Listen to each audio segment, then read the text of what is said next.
evening, ladies and gentlemen. Welcome to Impact Dynamics Live. We're here for episode, however many we're into, 38, not quite yet, 38. And tonight is a very big, special night. There's a bunch of guys in the chat. It's awesome to see.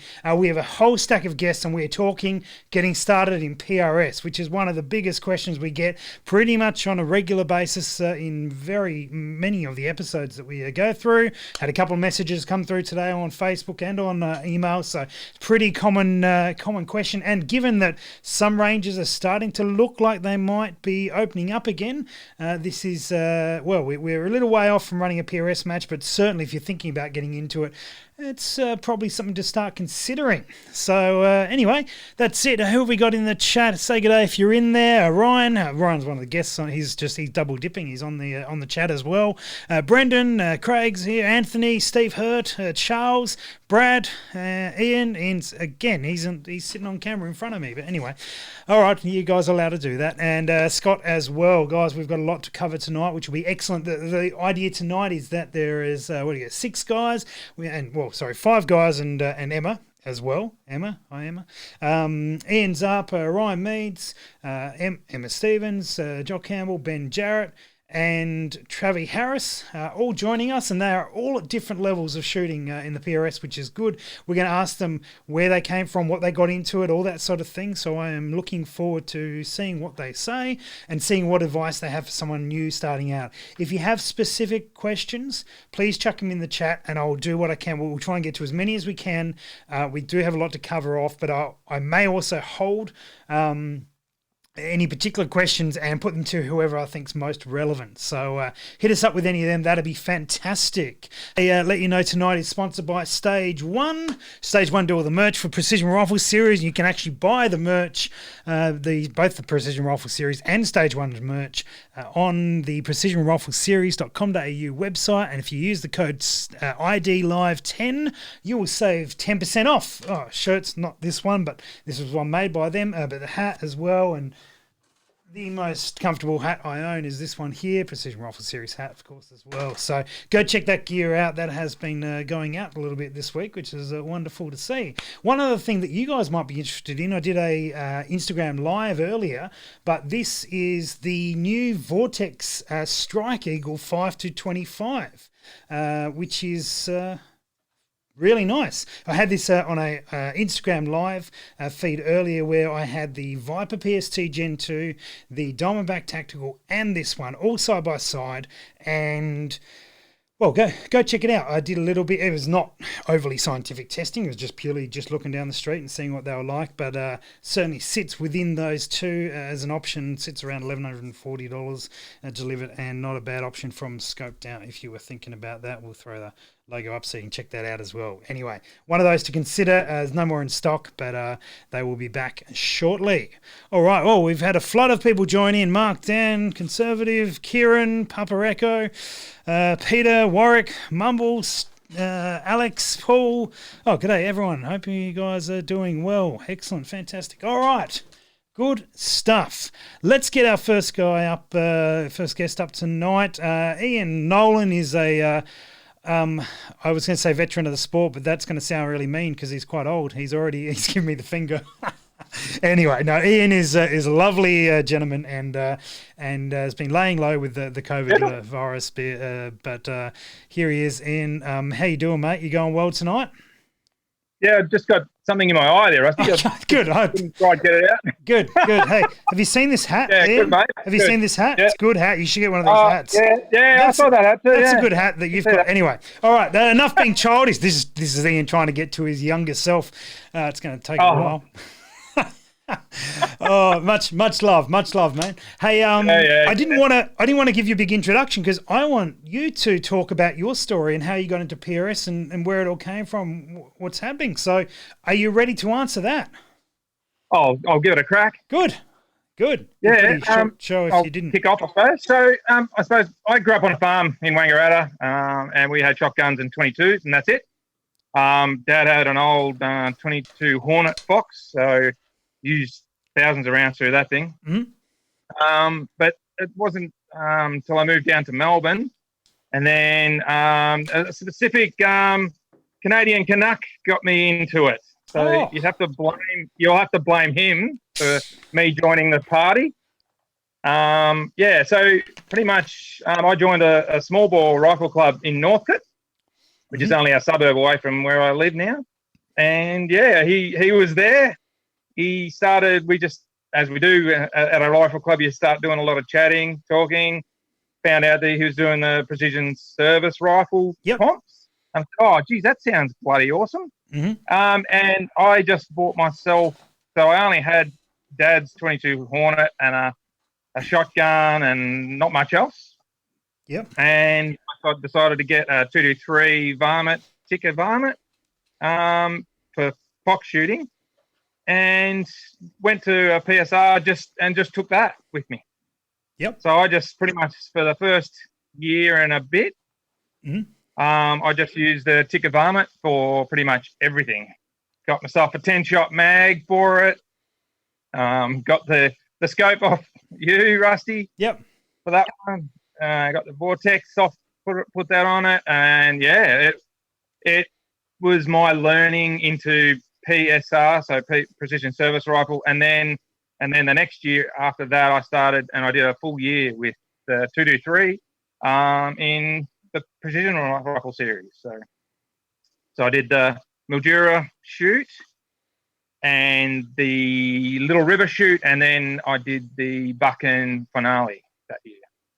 Gotcha. So, and that was all with the 223. I think that was 17. I think that was 2017. 2018. I'm a bit grey, so I'm losing the plot a bit for dates and stuff. 2018, mate. There's someone said that you look a bit younger than in your profile pic on YouTube. So I assume. Oh, really? I assume you're running a filter or something tonight. Yeah. It's that younger filter, that orange younger filter. Yeah. Very good, mate. Yeah. So you started that COVID look. It's that COVID indoor look. I like it. Quarantine Ian. Yeah, correct.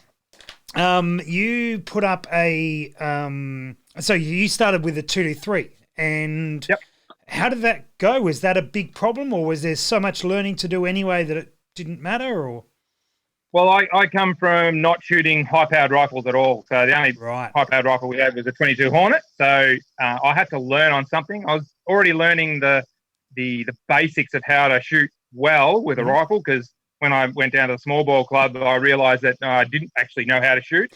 And so many people come in down there and I'm now helping out coaching down there as well. So it's all about trigger pull, breathing, heart rate, you name it. There's so many different things, but all those are basics that you can carry over into any sort of rifle, any precision rifle shooting that you do. So. But yeah, no, the 223, it's a good heavy barrel. It's still a bloody good rifle. And it can shoot out to Little River. I had a crack at the last trial target at Little River. Because I just racked each one up straight away. And the range officer said, "Oh, geez, that little 223 works all right." And I said, "Yeah, it goes all right." Yeah, so that was Little River, where it was probably my best shoot with the 223. So there's nothing stopping anyone if you've got a rifle that like I did it with the 223. There's several guys at the club use a 223. I know you've started up a 223 for your training rifle. Yeah, so it's all learning. You have to learn, and you have to learn from somewhere. So. Yeah, well, there's a question actually in the comments, which is probably relevant to what we're talking about looking to start PRS hopefully this year. Would a 308 be fine as a starting point if that's all you've got? What would you suggest? Oh, absolutely. There's nothing wrong with a 308. Geez, there's a lot of guys that if you go to the precision service rifle, there's about almost half the field using 308. Yeah, there's absolutely nothing wrong with that as a caliber. Nothing wrong. Yeah, it used to be the go-to caliber for all precision rifle not that long ago. Absolutely. I think that's the spot on, mate. We can if you've got that and you're comfortable using it, as long as you're able, you know how to sort of hit a target a couple hundred meters, get started. Yeah, absolutely. Oh, yeah, totally. There's a lot of things you can do to learn, but you have to get to the shoots to learn. Yeah. You can start to learn some of the basics and stuff like that, but what I take to every match is my handy little book. I write everything in it. And because you can't remember everything that you need to try to remember to start learning for the next time you go out. So, Yeah. and what you have to work on. Absolutely. Absolutely. Yeah, nice. There's a do you reload, Ian? Sorry? Do you reload? Yes. Yep. And I mean, I knew the answer to that because I've sold you projectiles, but I've got questions here. And Yes. what did you always reload, or did you start with factory ammo? So I started with factory ammo, and then because the 22 Hornet, it's actually quite expensive to buy ammunition for. Okay. I decided I'd getting into reloading for that. So I started reloading the 22 Hornet, and then when I got the 223, upgraded some dies and got some dies for the 223. So I started straight into that. And it was like I'm only using for the Hornet was only 9 grains. So it's only a tiny little thing compared to what I'm using now. And then 23 grains, I think, for the 223, up to then 42 grains now for the 6.5 Creedmoor, which I've got now. So, yeah, and nice. I shot last year with the 6.5 Creedmoor. So it's just a stock standard ticker CTR. Rocked it. It was good. Very good. It's absolutely nothing. The gun's not holding me back, put it that way. Appreciate that. One more question for you then. So if guys are thinking about getting involved and getting it getting done, what would be your advice to them to do so? Get to your local matches. That's the key to start. You have to actually get to the matches. I helped run down the Little River with Dave and Andrew and all those guys. And one guy turned up down there the last match before COVID shut down, and he said, "Oh, I'm just here to have a look." And I said, "Oh, yeah?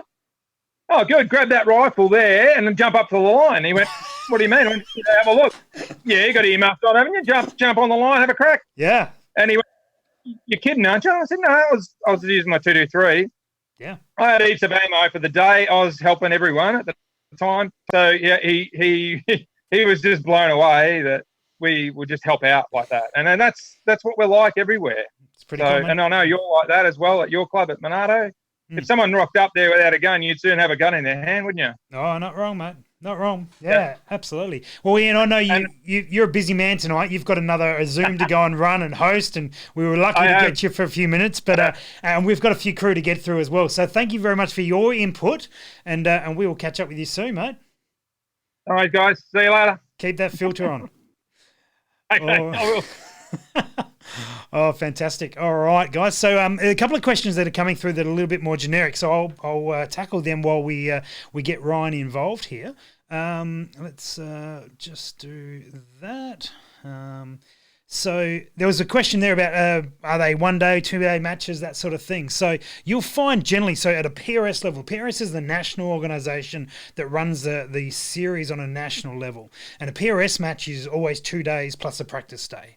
And you'll probably ballpark somewhere around the $265 to $300 for the match. But that includes your shirt and dinner and trophies and prize tables and all that sort of gear. So that's the big matches. The club level matches, my club Monarto here in South Australia, we do like the half day matches, which is the club level match, and they're generally free or $20 or something on those lines. Other clubs will do the same thing. It's $20 or $10 or 15 or whatever it might be, and that could be half day matches or full day. We also do some full day matches, which are generally $80 and include lunch and dinner, that sort of stuff. So that's a ballpark, but that'll vary a little bit depending on the range, on who's running it, and the size of the match. There was one other question I wanted to touch on before we got Ryan into here. PRS stages shot at specific distances. Target place unknown distances, you need to work it out on the go. And what size targets are used? Do they differ by stage and range? Yeah, so just a simple overall picture. Every single match is different. So you have a match director, and the match director will create the match. They've obviously got the parameters of the range that they need to follow, but you could be shooting at multiple distances on that particular stage, and then one distance for the next two stages, or two different target sizes, the same distance, or all sorts of things. So it is all up to the discretion, I guess, of the match director, and also the rules of the range. So it does vary a lot. Sometimes you will those targets may be unknown distance. Doesn't happen a lot, but does happen. And many of the time, much of the time, you will get the distance given to you. All right, joining me now, hopefully it's all working, Ryan Meads out of, normally out of Sydney. Hope you're doing well, mate. Yeah, g'day. Hey. Good, we've got you now. You're relatively recent to the PRS side of things. How did you get started? So for me, I started off shooting black powder and Western action with my old man, and I had a hunting rifle, and I got myself into a bit of a motorcycle accident.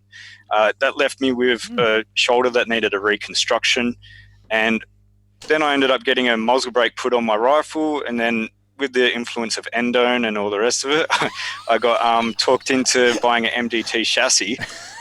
So I set myself up with a all right setup to start PRS. Now, about that time, I seen some of your videos, and then through your website, I found the guys in Mudgee. Yep. What I did then was I drove up to Mudgee about a year ago, well, a bit less than a year ago, middle of winter, freezing cold, 400-kilometer-an-hour winds, minus a million, and I met the boys there, and this was meant to be a weekend match where it was like training on Saturday and then the shoot on Sunday. I got up there Sunday morning, ready to shoot, and they're like, we shot the match yesterday because it clashes with something else. So, oh, no. Yeah, that was my first experience. But the boys stuck around, and they were able to teach me how to use the app, how to set my rifle up properly. And in between that time and the next Mudgee shoot was when Buchan was up for sign-up. Mm-hmm. So I put a reminder in my phone, and I signed up for Buchan, and then I found out it sold out in like something stupid like 20 minutes or an hour or something.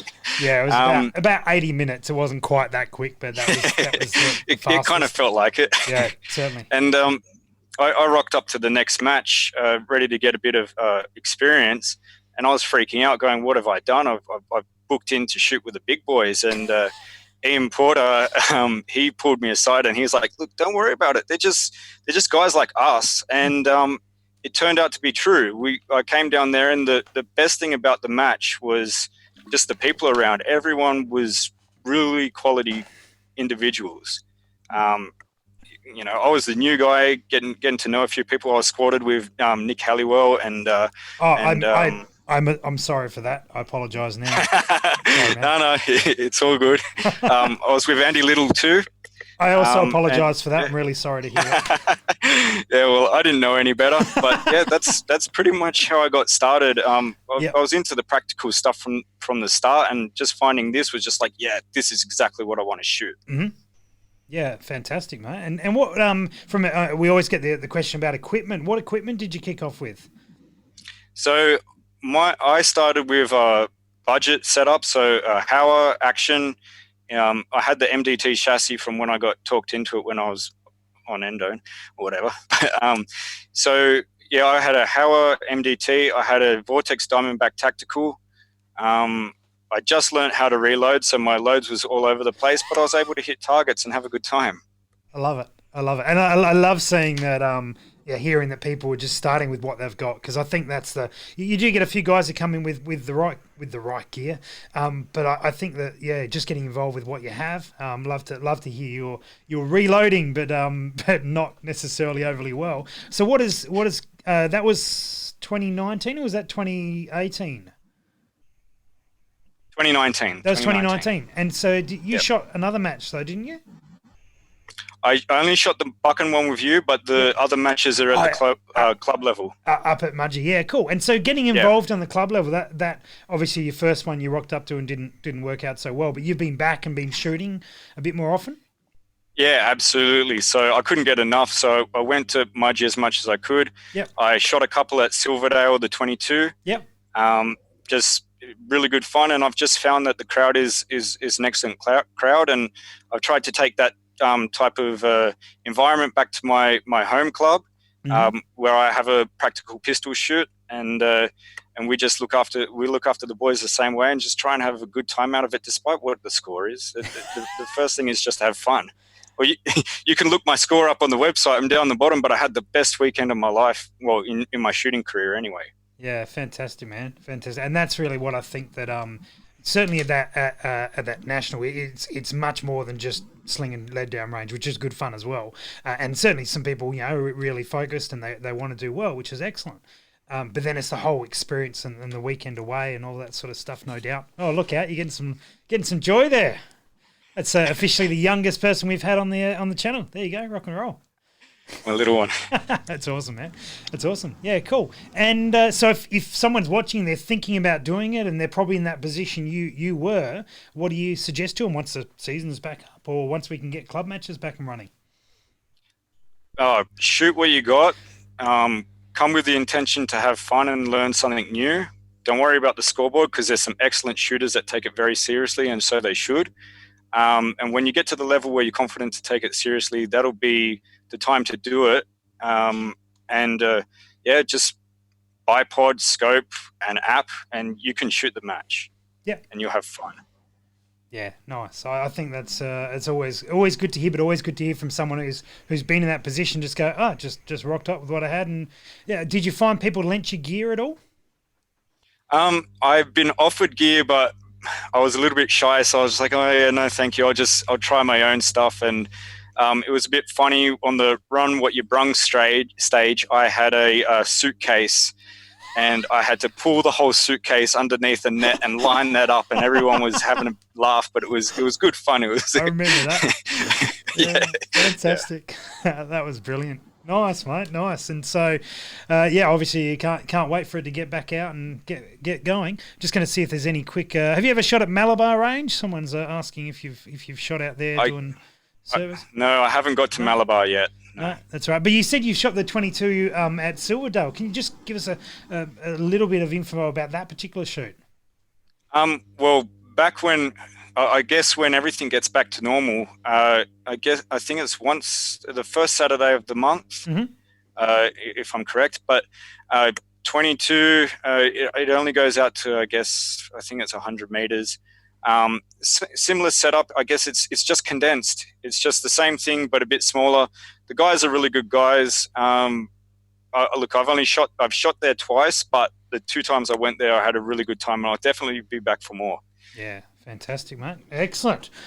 All right, mate. We're running through. We've got some other people to get to. Thanks so much for coming on board and sharing your experience, Ryan. Because I figured that it'd be great to have someone who's only been involved with 1 or 2 matches, but came from that position of I don't really quite sure what I'm getting into here, and that being pretty fresh, because a few of the guys have they were in that position early on, but may have forgotten what it's like. So it's awesome to have some first-hand experience, mate. Yeah, beautiful. And cheers. I can't wait till we get back into it. Can't wait. Not wrong. We'll be back there soon. Awesome, mate. Excellent. Cheers. All right, guys. So coming up next, I'm pretty sure we've got Ben Jarrett. Now, if you've been watching this channel or this show, you will be familiar with Ben Jarrett, because he is, he's actually in the background. He's helping out with pretty much all the shows. So let's get him on. And Ryan's out and Ben is here. Ben, you're connecting audio. There you are, mate. How are you going tonight? Good, mate. How are you? Yeah, going good, mate. Good. Do you even remember when you got started with the PRS stuff? Oh, look, it was that long ago.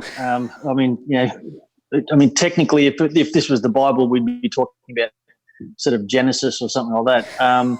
No, I remember getting involved when it was the PRI. So before, when the PRS that we were shooting before we realised that PRS was a thing. So that was sort of when I got involved. But the way I got involved was doing a long range shooting course, which I did with yourself and Dan Enkel. So that's how I got sort of involved in that. I was just going down the path of wanting to shoot long range. So, and then, when you guys said, hey, we did this shoot, it's a bit of a competition and that sort of stuff, it's a really great weekend, I was like, hell yeah, let's do that. So, that was it. That was how I got started. Yeah, awesome, mate. Awesome. Now, I've got a great question here which might be relevant to you because you come from obviously a military background, but a hunting background as well. Hunting's been a thing Yeah. for you, hasn't it? So Daniel's asked, would you recommend PRS to hunters? What do you say to that? Yeah, look, absolutely, I would.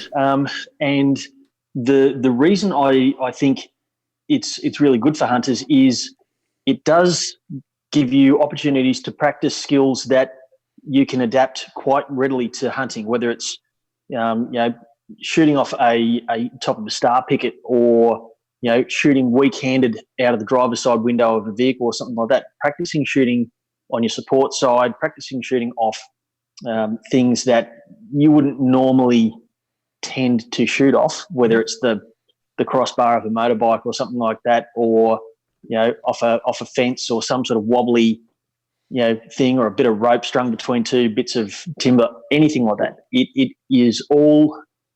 It's all about. PRS is a great way of testing your capacity to adapt. Yep. All the best shooters who do really, really well practice really broadly, and they adapt really, really quickly to different scenarios. So, in hunting, every step you take presents another situation where you will have to react differently depending on where your target animal comes from and what distance and all that kind of stuff. So yeah, look, I think it's great for hunting. It certainly hasn't hurt my hunting.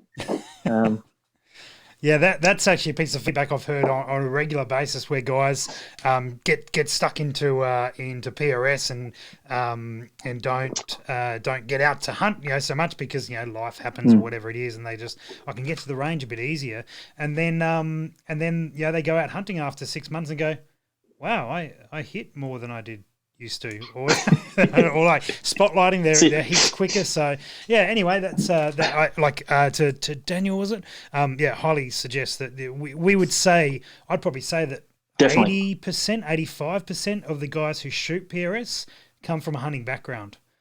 Definitely. Yeah. That would not be an exaggeration, I don't think. I'm going with a conservative number. There's a few guys who come from the target world. Conservative 80%. But yeah, I mean, I wanted to say 95, but anyway, we'll work with that. Cool, mate. There was another question there that I figured I'd throw you questions because those who have been watching the show are probably a bit more familiar with your involvement and how you got into PRS. A little bit on mag changes, being that many guns come with a 4 or 5 round magazine. Have you seen guys running those mags and getting it done anyway? I'm that guy. I've run a rifle with 5-round mags, and look, you can do it absolutely. And I mean, running a 5-round mag is not as much of a disadvantage as say running a single shot, which we know guys have come to a PRS match and run a single shot rifle. This is true. So this is true. Yeah. Look, if you come to a PRS match and your rifle only holds 4 or 5 rounds, I think you're still better off shooting that match with the rifle in that configuration than you are if you don't shoot it, because at least you'll have a match under your belt. At least you'll have some experience. You'll have some exposure. You'll have a great time. Yes, having a 10-round mag is definitely an advantage. Mind you, there's plenty of rifle options out there that come with a 10-round detachable mag as an option. So, it's if your rifle isn't at that point, or you don't have a rifle that is, that has a 10-round box mag and you've only got a 5-rounder, that works. But I would say that a detachable mag is probably the one thing that you would, doing a 4-round internal box mag top feed, it's going to be a bit more difficult. But again, if you just want to go and get some exposure to it and have a good time, then you can absolutely go and do that. Yeah, nice, mate. Absolutely. So if someone is thinking about getting involved with PRS this season, eyeing it off, going, I think I'm thinking about it, or they've been watching it for a couple of years, going, what would you suggest to them based on your experience and what you've seen others? Because I guess you're a bit of a veteran really of it now. You've been around nearly all the matches. There's not been too many you've missed. Plus, No. you've seen, you saw where it came from with the PRIs, and so, Yep. and now you're involved as a director. So, from the experiences you've seen, what would you suggest to people? Look, if you aren't sure whether or not it's your kind of thing, just turn up to a match. You don't have to shoot. Just turn up and have a look and ask questions. Talk to the competitors. Not when they're about to step onto a stage, but when they're standing around and jawing off and joking and that sort of stuff, waiting for their squad to finish. Go and talk to them. Ask them questions, because you'll get some really, really great answers and a lot more explanation than you and I can sort of cram into the 10 minutes that we're talking. Yeah. So if you've got a PRS match in your area and you're still not sure whether or not you want to go do it, at least turn up to a match and have a look. You'll be able to get a feel for what the cereals are like. You'll get a feel for what the people are like. Mm-hmm. And I guarantee you, if you do that, you'll kick yourself and go, man, I should have just turned up and shot. If you're still not sure but you want to be involved, then you can volunteer your time to be one of the stage officer supporting officers. So you could run the scoreboard, or you could spot. Really great way to get involved. My mate Darren got involved that way. Turned up to the finale year before last. Yep. And after day one of the 2-day match, was kicking himself thinking, shit, I should have got involved in this. And then immediately went out and got himself sorted, and then has shot all of last season, and is practicing for what remains of this season. So if you're not sure, at least turn up to a match, have a look. But if you've got a rifle with a bipod that's got at least a 5-round detachable mag, and you're keen to get involved, book yourself in, go and have a shot, and people will lend you gear. People will give you tips. They'll give you advice. They will help you as much as they can, because nobody loses when they help somebody else. Yep. It's a very different sort of atmosphere to other types of competitive shooting I've been involved with, where people will guard their information, guard their gear and that sort of stuff very closely. PRS is a complete opposite. So, at least turn up and have a look and see if it's what you're interested in. I can almost guarantee it will be. If you're already thinking down those lines, it's probably going to be exactly what you're looking for. Awesome, mate. Well, we're about to get booted off Zoom, being limited. No dramas. So thank you very much for your time. We're going to bring Jock in here. He's not too far away from you, is he? So another one of the guys you got involved. So we're going to bring into him. But I'm just going to hit a couple of questions here. So thanks, Ben. No doubt we'll see you again soon. No dramas, mate. Talk soon. Right, so guys, just bear with me. We're going to just change a few things on the Zoom side of things, which is the way we're making this all happen. Let's do that. Now, I know there's a couple of questions that have come through that I did want to touch on while we get that set up.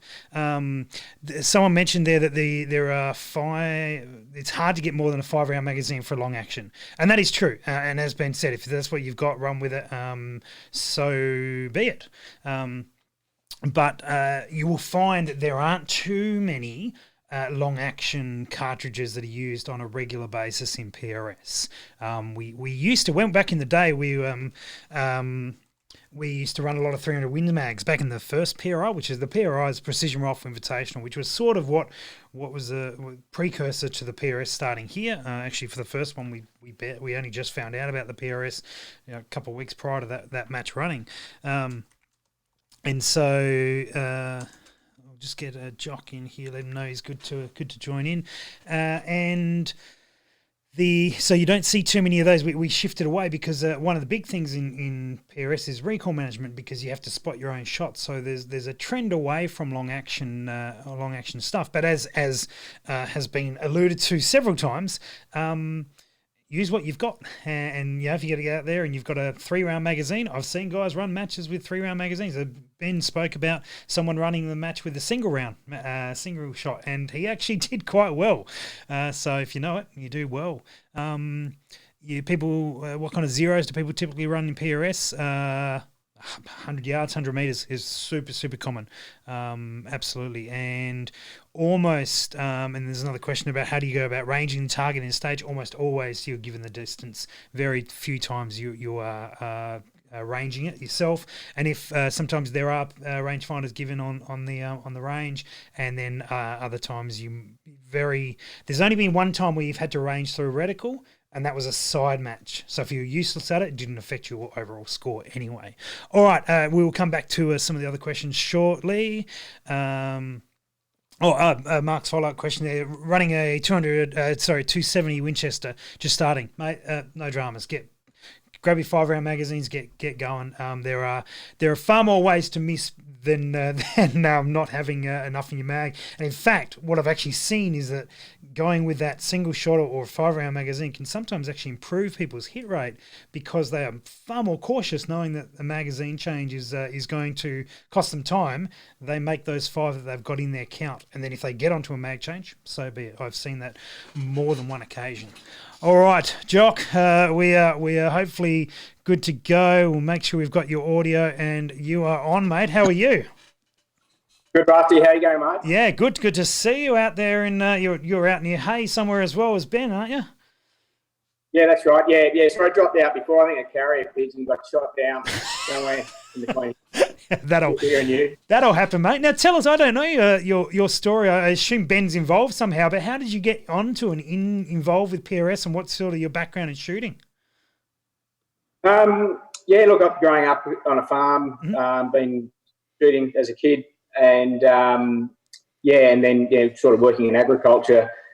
Obviously, vermin and vertebrate pest control sort of part of the job, so sort of always tooling around with firearms and that sort of thing, and always been interested in long-range shooting, and so just using the 243 sort of varmint rifle, I just sort of tooled around and gradually shot further and further out, just teaching myself. And one day ran into Ben in the local gun shop, and he just gave me a bit of a idea what he's been up to, and sent me a couple of videos of himself shooting a couple of stages, and I just thought, that's great, that's exactly what I want to do, and nice. Sort of started to do a bit more research, and sort of a bit apprehensive about it. I thought, am I good enough? Have I got the right gear? And is my rifle good enough?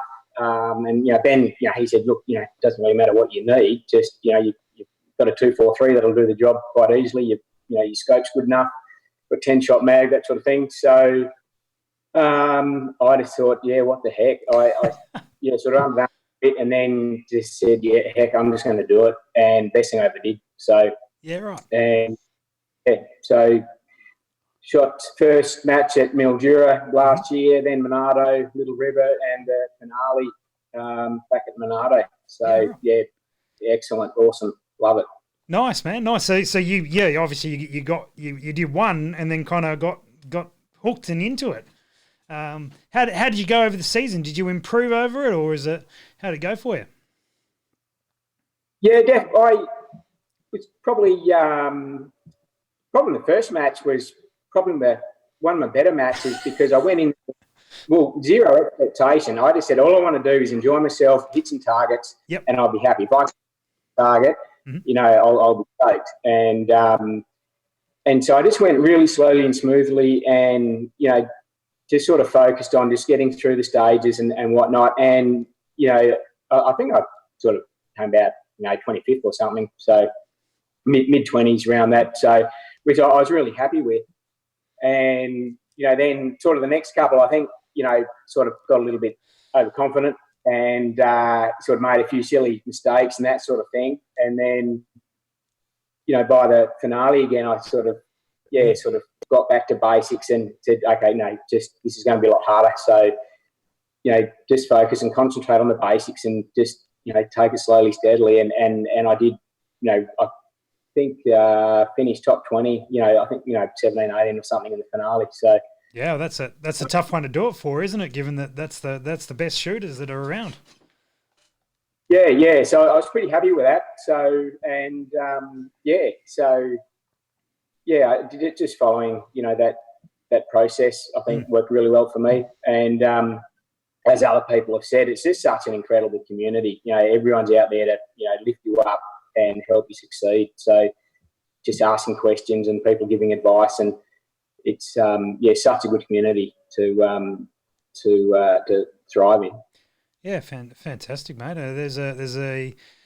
I wanted to know, like, so your first match being that Mildura match, were you nervous about that first stage? Did it, you know, how did you feel about when that beep is about to go the first time? I thought I would be really nervous, and I was worried about, you know, sort of what happens if I'm shaking so much I can't, you know, hit a target. And surprisingly, I wasn't. It was, you know, just the build up to it. You know, I just felt really comfortable in that sort of environment. So, you know, just the fact that everyone's around you, that they're relaxed, they're easygoing, and I just found myself up, you know, ready to step up the firing line, being just comfortable, and it all just went really smoothly from there. So, and, you know, after that, it was just great. Yeah, fantastic, mate. Excellent. And so if someone's in that position where you were a bit over a year ago, you're thinking, oh, should I get involved, or this looks fun, but I'm not sure. What's your suggestion to them? Absolutely do it. If you're sitting on the fence and you know, bit doubtful, just do it, because you won't regret it. You'll regret it way more than not doing it, because it's if you enjoy shooting, you'll love the community, you'll love the environment, you'll love the challenge. It's a funny one. You know, the PRS it's not difficult, but I found it incredibly rewardingly challenging. Mm-hmm. You know, and I got so much out of that. Anyone sitting on the fence, just get in a car and go to a match, and you will not regret it. It's awesome. And you're in the farming world and come from that sort of farming hunting background as well. How is it? I guess, is it relevant to that sort of thing at all? Oh, absolutely. Yeah, like Ben said previously, you know, you find yourself shooting support sight out of a window all the time, shooting off a gate post, a fence post, a tree, something moving off the ground, you name it. You're always shooting in weird positions. So it's not that helped me with PRS at all. But, that's probably other factors. Yeah. But yeah, definitely. It's got a lot to do with it. And wind calls. I think the PRS will probably make me a better hunter and better at, you know, what I do out in the paddock, you know, with vermin control, that sort of thing. Just, you know, working, you know, just getting out those longer distances for wind calls, all those sorts of things. I think, definitely. Yeah, fantastic, mate. Excellent. Very good. Well, we've got to cruise on to Emma. So good to see you, Jock, and thanks for jumping on board and sharing your experiences, mate. Any last parting words? Probably, just for anyone starting, I think, you know, the main thing is just really know your rifle, know your scope, know your ammo, and know its capabilities, know its limitations. So, you know, if you haven't got the best gear in the world, don't set yourself up for failure. Just understand what it can do, and just go out and enjoy it and have fun. Fantastic, mate. I like that, and I think I like what you said, and you said earlier about not having expectations, just rolling up and just seeing whatever happens. Just I want you to have a good time.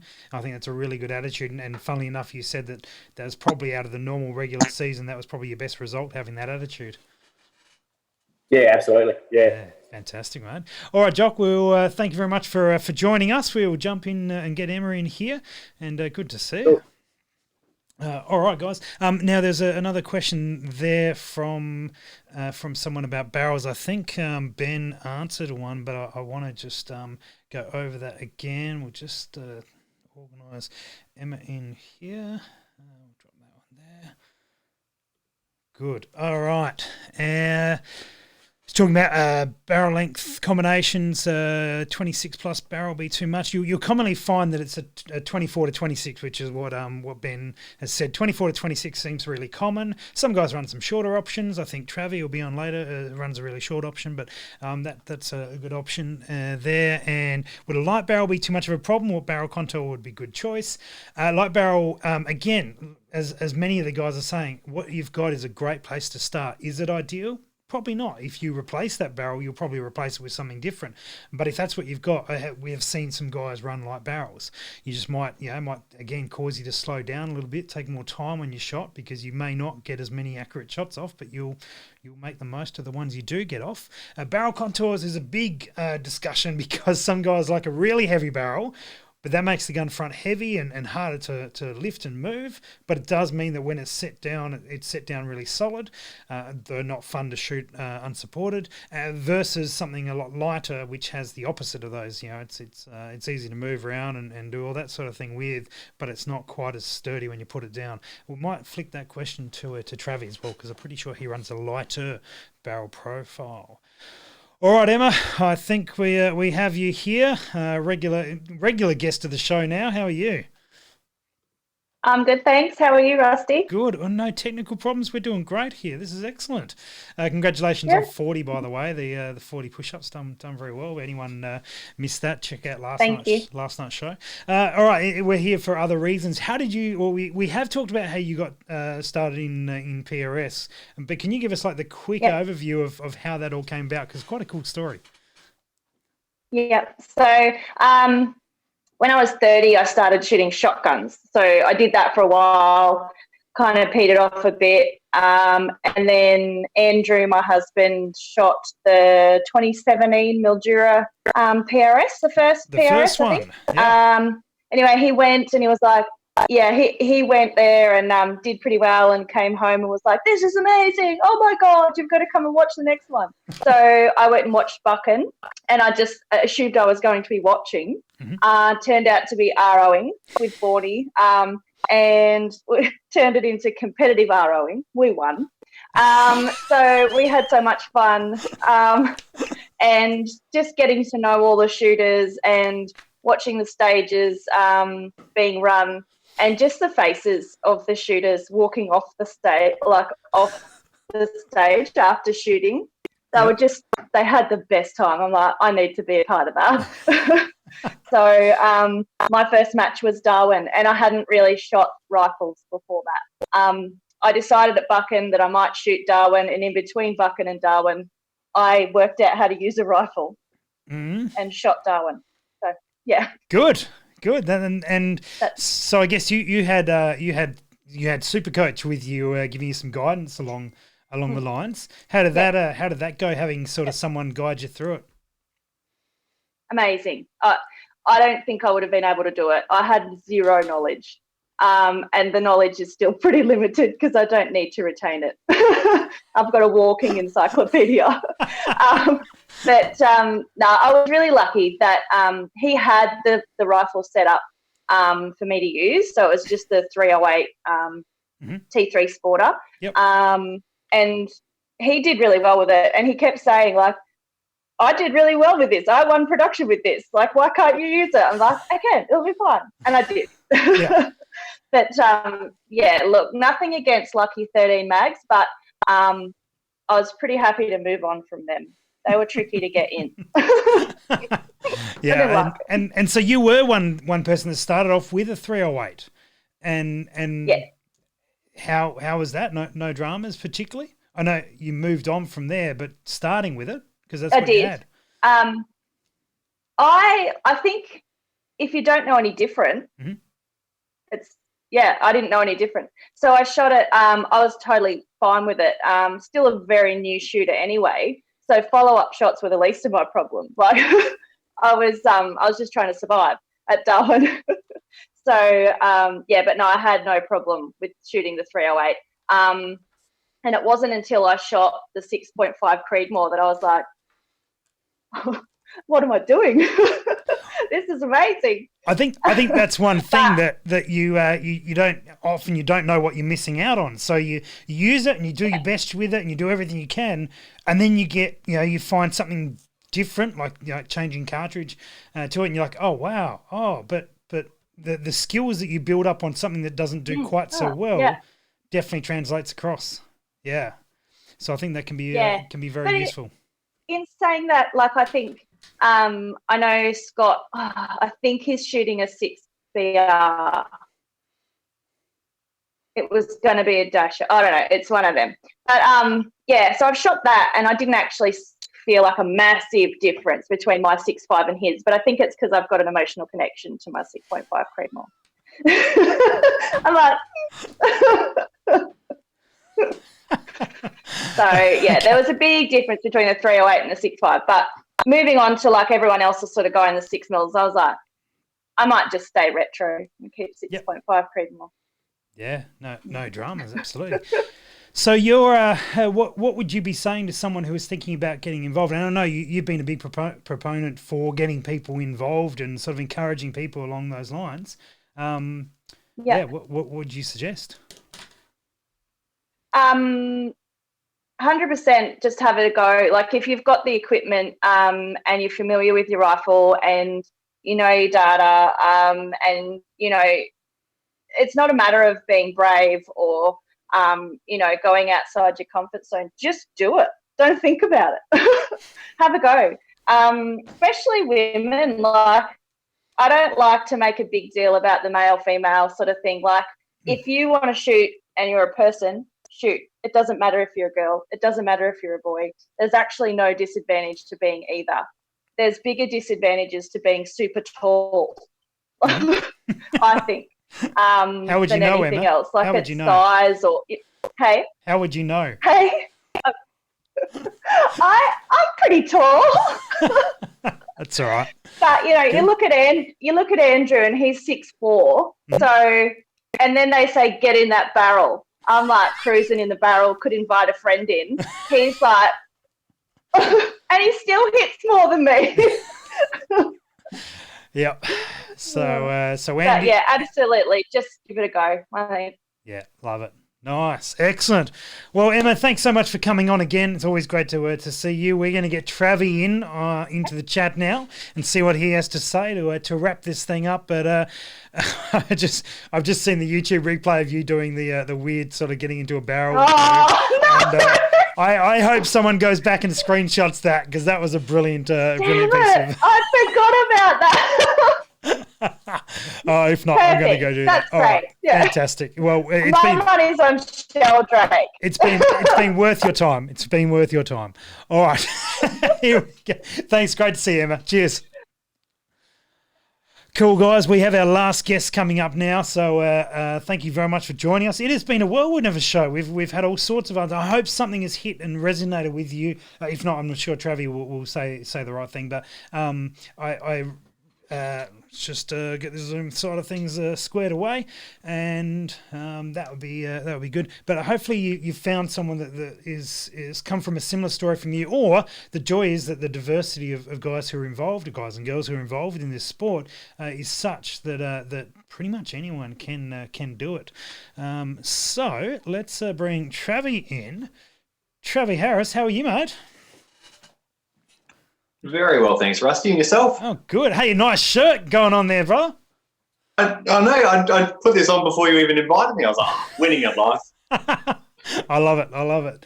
Cool, mate. Hey, now we've got a club committee meeting coming up in about 14 minutes, so we'll have to be relatively quick. But we've talked about your story one of the earlier episodes of the live show, but just give us the quick rundown of how you got involved. Well, really in shooting through to shooting PRS and coming 10th in your first match somehow. Well done, by the way. Anyway, give it over to you, mate. Yeah, thanks very much, Rusty. So my story, I'll just cut it down into a brief, quick one today. So I just had a long-term interest in firearms. I grew up in a normal sort of suburb and didn't really have any firearms growing up, but I just had a long-term interest. I was sitting at the pub one day with my mate, and he said he was interested in getting his firearms license as well. So we went pretty much the next weekend and put our paperwork in.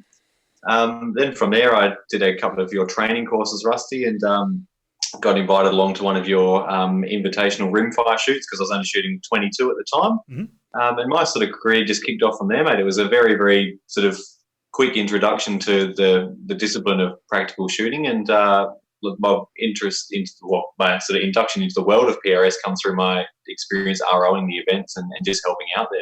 Yep. Yeah, fantastic, mate. And then you collected a number of pieces of kit over there. Actually, tell us what you were running for your first match, because you were using something relatively standard. Yeah, so my first rimfire match was just a standard Lithgow 22, Lithgow LA 101 22 LR, just with the Bushnell, I think a $300 Bushnell scope on there. That was a good introduction to the series. And then into the PRS, I actually was very, very lucky over my time in ROing to pick up a few decent prizes. So I actually started my PRS career with a pretty reasonable setup. That started out as a Ticker CTR in 243, just a standard barreled action. Yep. But I ended up putting that in a poly composite stock with thanks to Precision Defence Industries, and also a decent scope on there as well from one of the other really generous competitors. So. Yeah, fantastic, mate. And so tell us about that first match, because your shooting career hadn't been overly long at this stage, and then I guess you've had the inside word on all the matches and helped out for 3 or 4 matches over the course of a year in a fairly significant way, and then shot your first one. Yeah, so for me, being around the sport and ROing, I sort of had a bit of an idea on what was going to happen at the match and how it worked. Mm-hmm. I didn't. The nerves on the very first stage were horrendous. Basically, you just got to get in there and just try and battle that. But I think everyone goes through the same thing. Even now, when I go to a match, I'm no sort of experienced shooter by any stretch of the imagination. But I think I've shot 3 PRS matches in total now, and even the third one that I went to, I still had the same nerves I did on that very first one. It was great, but that's what it's all about: get nervous, get involved, and just try and push that aside.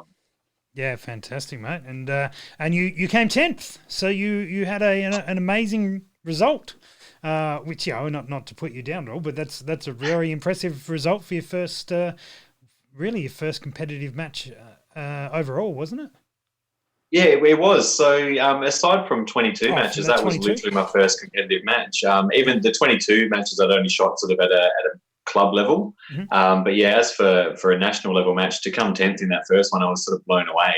I was pretty sort of nervous all weekend. I was like checking my scores and sort of, I think my hit rate around that match was like 68% or something like that. And I've gone, Jesus, how do these guys get such good scores? Because I didn't really know what the scores were and how much percentage mattered at that point in time. And then on the Saturday night, we have the club dinner, the mid-match dinner and results. And I think on that Saturday night I was 13th, because I remember sitting there at the dinner table and you started reading out the scores and you read 15th. I'm like, my score was a bit higher than that. I'm like, how's this going? And yeah, that sort of, it blew me away a bit. So even when I went into the Sunday morning, I was more nervous than the Saturday morning, because I thought, well, now I've got to back this up and try and sort of make sure I can do it again. Yeah, no, absolutely, mate. And then you've had, we take it a little bit further from just getting started, but you've actually then gone on to, your second match of that season, you ran. Can I ask you about, from being a match director, what are you taking to consideration with new shooters potentially shooting your match? Yeah, so one of the biggest things that I learned as a match director, and again, I'm a pretty inexperienced shooter and pretty inexperienced in the world we're dealing with at the moment. But as a new shooter, I guess one of the biggest things to take note of when you're putting a match together is really target size, time on stages, and the overall difficulty of the match. Like it sounds like a really simple thing to put a match together, but there is a lot of things to consider. Like our range at Monado, for example, if the wind picks up, even a moderate-sized target can be quite difficult to hit. So you've got to try and get that balance of a match right. And again, it's just a matter of taking a gamble from time to time on how you want to run a stage, and just you're going to mess some up from time to time, and you're going to get some right. And that's the thing. It's not, you can't be too nervous about running that sort of stuff. You just got to get in, get your hands dirty, and make it work, and trust the people around you as well. Yeah, nice, mate. And we had a couple of questions about barrels and about equipment and that sort of gear. You were still, for the whole season, you were running a pretty, not completely stock standard, but a pretty standardized setup. Yeah, definitely. So my rifle started out, well, it still is a standard Ticker T3 CTR. Mm-hmm. So that's basically a hunting rifle off the shelf 243. And so that's like a varmint, sort of a mid-weight barrel profile. which is probably, Yeah. you tell me if I'm incorrect, but probably about the lighter side of the barrels you would see at a PRS match on average. Would that be about right? Most certainly. It's only a 20-inch barrel as well, so it's tiny. Yep. And that coupled with the carbon fiber stock I run, it's a very, very light rifle. But I sort of I learned to counteract that with running a really low powder charge to try and reduce recoil on that as well. So it's about really knowing your setup and again, chatting to the guys, the more experienced shooters, about what they're doing with their gear and how to make it work for them, and then adapting that to suit yourself. So, but yeah, as for the rifle, if I didn't win the stock that I got, I certainly would have just run it in the standard plastic stock you come with.